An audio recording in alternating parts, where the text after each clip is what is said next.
नमस्कार, मेरा नाम मुकेश, आपका इस ऑनलाइन क्लास में स्वागत है। आज हमारी पर्यावरण की क्लास है जिसमें मोस्ट इम्पोर्टेंट क्वेश्चनों को करेंगे, जो पर्यावरण शिक्षण शास्त्र की क्लास है। इसमें जितने भी एग्जाम में वर्ग 3 के जितने भी राज्यों में इस एग्जाम में क्वेश्चन आए हुए सारे क्वेश्चनों का मैंने इसमें कलेक्शन किया है और आशा करता हूँ आप इस वीडियो को शुरू से लगाकर लास्ट तक देखिएगा। और इसमें अपन लगभग 10 क्वेश्चनों की क्लास रहेगी। इससे पहले अपन बहुत सारी क्लासों को लगभग 23 क्लास अपन इससे पहले बना चुके हैं और ये अपनी 24 वाली लगभग क्लास होगी। तो इस पर्यावरण शिक्षण शास्त्र की जो वर्ग 3 के लिए बहुत उपयोगी है। जितने भी राज्यों में वर्ग 3 की जगह निकलती हैं शिक्षक पात्रता परीक्षा, उनके लिए बहुत उपयोगी, जैसे सीटेट, रीटेट और एमपी टेट। तो चलो अपने स्टार्ट करते हैं। देखो, सबसे पहला क्वेश्चन है अपना बोर्ड पर, देखो, वृक्ष संरक्षण की अवधारणा सर्वाधिक प्रयुक्त गतिविधि होगी।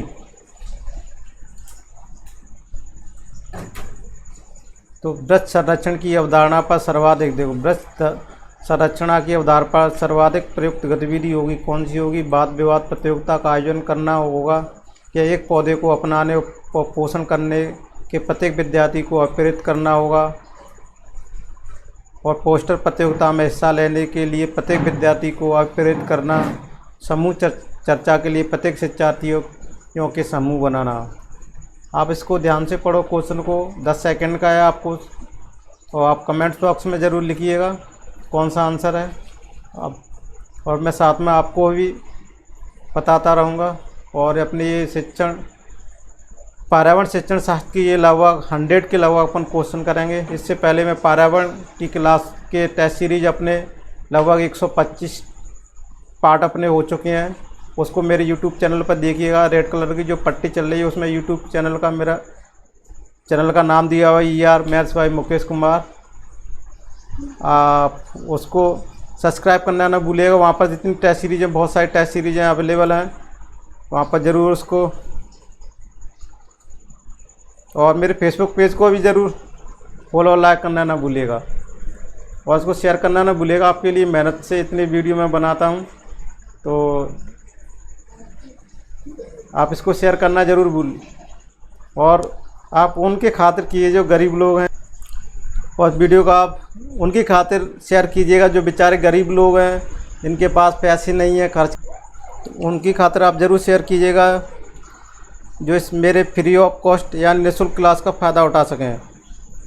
तो चलो स्टार्ट करते हैं अपना जो 11 वाला कोर्स अपने बोर्ड पर दिख रहा है, उसको ध्यान से पढ़ो। वृक्ष संरक्षण की अवधारणा पर सर्वाधिक प्रयुक्त गतिविधि होगी। देखो, वृक्ष संरक्षण की अवधारणा पर सर्वाधिक प्रयुक्त गतिविधि होगी, कौन सा ऑप्शन है? इसमें 4 ऑप्शन मैंने इसको बता भी दिए थे आपको। वाद विवाद प्रतियोगिता का आयोजन करना, एक पौधे को अपनाने पोषण करने के प्रत्येक विद्यार्थी को प्रेरित करना, पोस्टर प्रतियोगिता में हिस्सा लेने के लिए प्रत्येक विद्यार्थी को प्रेरित करना, और समूह चर्चा के लिए प्रत्येक शिक्षार्थी को समूह बनाना। कौन सा आंसर सही है इसमें? देखो, अपना आंसर की तरफ चलते हैं, तो अपना आंसर बी वाला सही है, यानी ब वाला सही है। एक पौधे को अपनाने और पोषण करने के प्रत्येक विद्यार्थी को प्रेरित करना। अब देखो अगला प्रश्न, देखो बोर्ड पे, आपको बोर्ड पर क्वेश्चन दिख रहा है। चलो अगर इसको बड़ा कर देते हैं,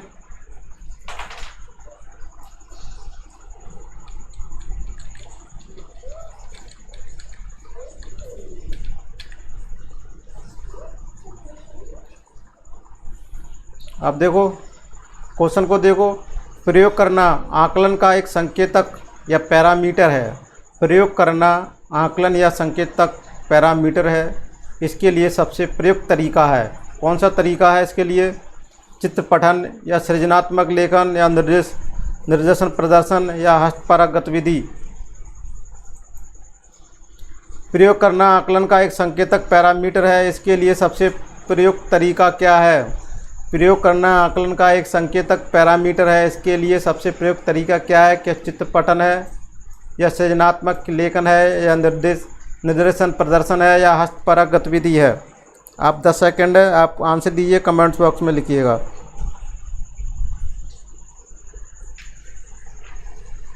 तो देखो अब मैं आंसर की तरफ चल रहा हूँ। तो अपना आंसर इसमें कौन सा होगा? हस्तपरक गतिविधि होगा। अगले प्रश्न है अपना 13 क्वेश्चन को देखो, डिस्प्ले पर दिख रहा है बोर्ड पर। 13 क्वेश्चन को पढ़ो। देखो 13 क्वेश्चन क्या कर रहा है? प्राथमिक कक्षाओं में शिक्षार्थियों के पास अनेक वैकल्पिक धारणाएं जैसे सजीव, निर्जीव, जलचक्र, पौधे आदि को समझने के स्रोत हो सकते हैं। प्राथमिक कक्षाओं में शिक्षार्थियों के पास अनेक वैकल्पिक, देखो क्वेश्चन को ध्यान से पढ़ो तभी अपन ऑप्शन की ओर बढ़ेंगे, तभी अपन को ऑप्शन समझ में आएंगे। क्वेश्चन क्या कह रहा है, क्वेश्चन के अकॉर्डिंग अपन ऑप्शन को सिलेक्ट कर सकते हैं कौन सा आंसर सही होगा। तो देखो अपन पहले स्लोली क्वेश्चन को समझते हैं, क्वेश्चन क्या कह रहा है। तो देखो प्राथमिक कक्षाओं में शिक्षार्थियों के पास अनेक वैकल्पिक धारणाएं जैसे सजीव, निर्जीव, जल चक्र, पौधे आदि को समझने के स्रोत हो सकते हैं। तो इस पहला ऑप्शन है देखो परिवार एवं समुदाय। परिवार एवं समुदाय, पाठ्य पुस्तकें एवं अन्य पुस्तकें, शिक्षक, कहानियाँ एवं कविताएं या उपरोक्त सभी। कौन सा आंसर है इसमें आप दीजिएगा। तो देखो प्राथमिक कक्षाओं में शिक्षार्थियों के पास अनेक वैकल्पिक धारणाएं जैसे सजीव, निर्जीव, जलचक्र, पौधे आदि को समझने के स्रोत हो सकते हैं। तो परिवार एवं समुदाय, पाठ्य पुस्तकें एवं अन्य पुस्तकें, शिक्षक, कहानियाँ एवं कविताएं। तो अपना इसमें आंसर कौन सा होगा? उपरोक्त सभी। देखो प्राथमिक कक्षाओं में शिक्षार्थियों के पास अनेक वैकल्पिक धारणाएं होती हैं जैसे सजीव, निर्जीव, जल चक्र, पौधे आदि को समझने के स्रोत हो सकते हैं। क्या हो सकते हैं? परिवार हो सकता है, समुदाय भी हो सकता है, और पाठ्य पुस्तकें एवं पुस्तकें भी हो सकती हैं धारणाओं के लिए, शिक्षक, कहानियाँ, कविताओं के थ्रू भी। तो ये अपना कौन सा होगा? उपरोक्त सभी हो जाएगा। अगला प्रश्न है देखो 14 क्वेश्चन को ध्यान से पढ़ो बोर्ड पर।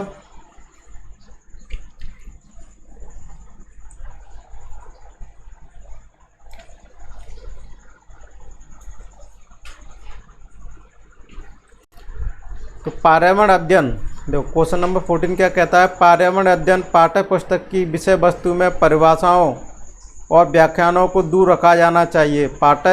देखो पर्यावरण अध्ययन पाठ्य पुस्तक की विषय वस्तु में, पर्यावरण अध्ययन पाठ्य पुस्तक की विषय वस्तु में परिभाषाओं और व्याख्यानों को दूर रखा जाना चाहिए। रटकर सीखने को हतोत्साहित करना चाहिए।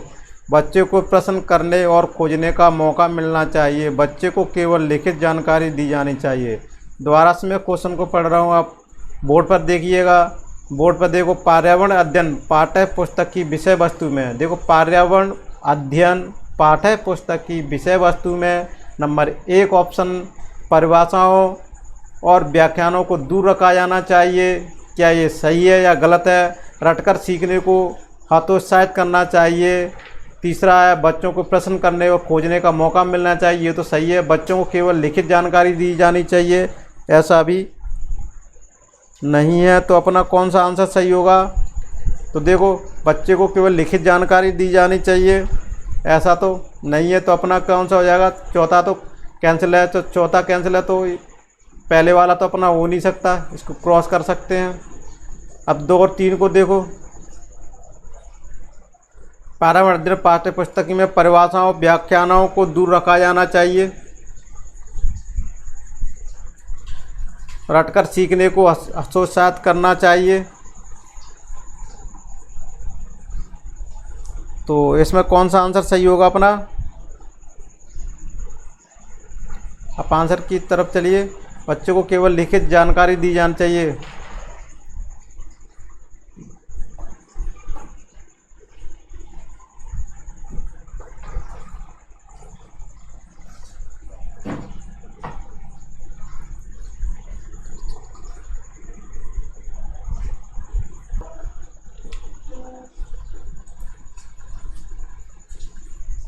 तो देखो इसमें अपना आंसर सही होगा 3 वाला। अगले प्रश्न की तरफ चलते हैं। अगर इस क्वेश्चन में कोई डाउट लग रहा हो तो आप कमेंट्स बॉक्स में लिखिएगा, हम आपको डाउट को क्लियर करेंगे। 15 क्वेश्चन क्या कहता है? प्राथमिक स्तर पर। 15 क्वेश्चन को देखो बोर्ड पर।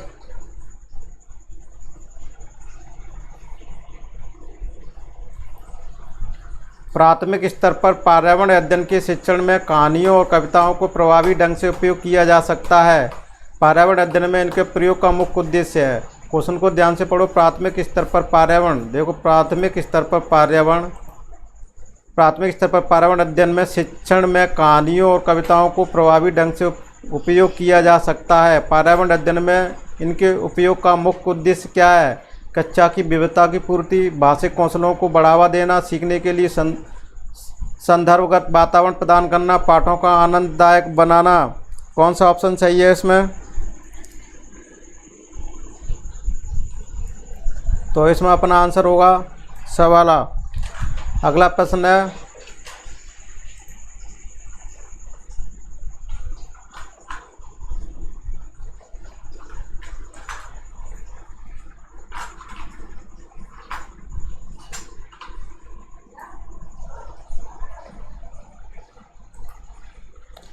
प्राथमिक स्तर पर पर्यावरण अध्ययन पढ़ाने के लिए निम्नलिखित में से कौन सा पहलू सबसे महत्वपूर्ण होना चाहिए?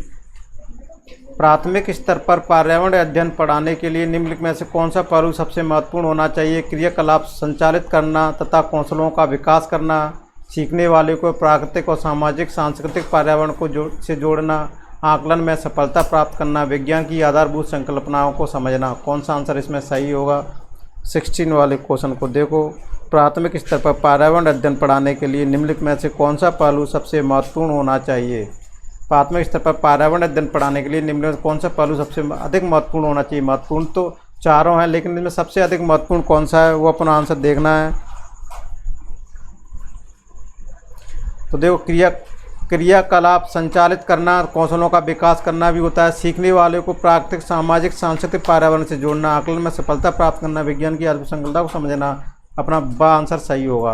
क्यों होगा? क्योंकि सीखने वालों को प्राकृतिक और सामाजिक सांस्कृतिक पर्यावरण से जोड़ना भी होता है, सबसे महत्वपूर्ण होना चाहिए। ये बी वाला सबसे महत्वपूर्ण है। अगला प्रश्न है, प्राथमिक कक्षाओं में पर्यावरण अध्ययन के लिए निम्नलिखित सभी सामान्य उपागमों का अनुपालन किया जाना है, केवल इसे इन्हें छोड़कर। प्राथमिक कक्षाओं में पर्यावरण अध्ययन के लिए निम्नलिखित सभी सामान्य उपागमों का अनुपालन किया जाना चाहिए, केवल इन्हें छोड़कर। मूर्त से अमूर्त, सरल से कठिन, स्थानीय से वैश्विक और अमूर्त से मूर्त। कौन सा इसमें सही आंसर होगा? तो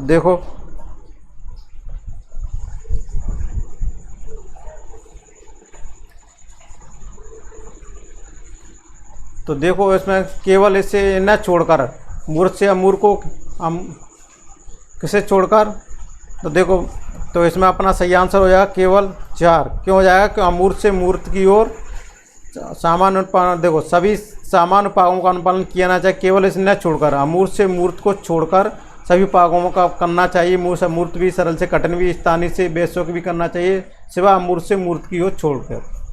ठीक है, देखो सरल से कठिन की ओर तो अपन ले जाना है, ये तो सही चीज़ है।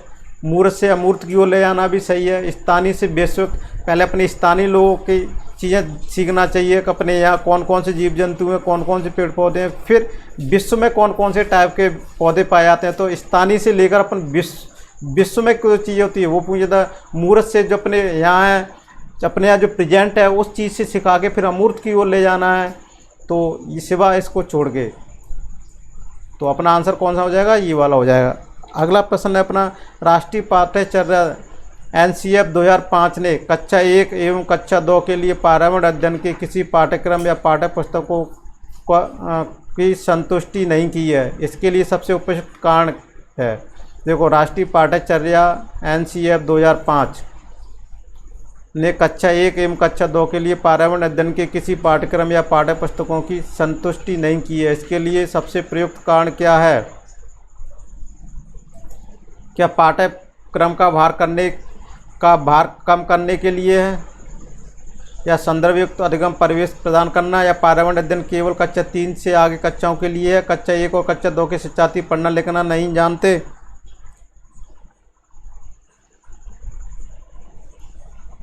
तो अपना आंसर होगा इसमें ब वाला, संदर्भ युक्त अधिगम परिवेश प्रदान करना। अगला प्रश्न है, पर्यावरण अध्ययन शिक्षण के संदर्भ में राष्ट्रीय पाठ्यचर्या की रूपरेखा NCF 2005 निम्न में से किसे प्रस्तावित नहीं करता? हस्तपरक क्रियाकलाप या तकनीकी शब्दावली से परिचित करना, या विषयानुसार उपागम या बच्चों के अनुभव और संदर्भों से जोड़ना। कौन सा आंसर इसमें सही है? आप आंसर की तरफ चलिएगा। 10 सेकंड का समय आप कमेंट बॉक्स में जरूर लिखिएगा कौन सा आंसर है सही है।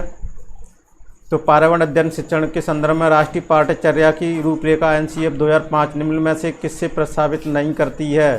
आप आंसर दीजिएगा। तो इसमें सही आंसर है तकनीकी शब्दावली से परिचित कराना। अगला प्रश्न है, प्राथमिक स्तर पर पर्यावरण अध्ययन की पाठ्य पुस्तक में निम्न में से कौन सी विशेषता नहीं होनी चाहिए? प्राथमिक स्तर पर पर्यावरण अध्ययन की पाठ्य पुस्तक में निम्नलिखित में से कौन सी विशेषता नहीं होनी चाहिए? यानी 3 विशेषताएं वो होनी चाहिए, लेकिन एक कौन सी विशेषता नहीं होनी चाहिए? यह वास्तविक कहानियों और घटनाओं को शामिल करती है, यह परिभाषाओं और मूर्त अवधारणाओं की व्याख्या करने में ध्यान केंद्रित करती है, और सा ऑप्शन है, यह प्राकृतिक सामाजिक सांस्कृतिक परिवेश को एकीकृत तरीके से प्रस्तुत करती है। द यह शिक्षार्थियों को वैविध्यपूर्ण पृष्ठभूमि की ज़रूरतों को पूरा करती है। 20 का कौन सा ऑप्शन सही होगा?